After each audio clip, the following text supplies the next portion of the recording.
حضرت ابو درداء رضی اللہ تعالیٰ عنہ کا بیان ہے کہ نبیوں کے سردار دو جہاں رحمت للعالمین صلی اللہ تعالیٰ علیہ وآلہ وسلم نے ایک مرتبہ مجھے حضرت ابو بکر صدیق رضی اللہ تعالیٰ عنہ سے آگے آگے چلتے ہوئے جب دیکھا تو فرمایا اے حضرت ابو درداء رضی اللہ تعالیٰ عنہ، کیا تم اس کے آگے چل رہے ہو جو تم سے بہتر ہے؟ یہ شرف آپ اور میرے پیارے سونے صدیق اکبر کو عطا ہوا۔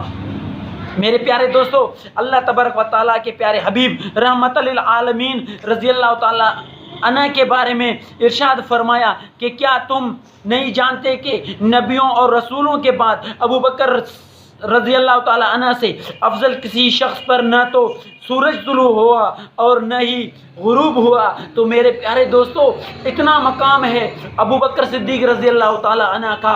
یہ واقعہ حضرت سیدنا ابو درداء رضی اللہ تعالیٰ عنہ کا سے نقل ہے۔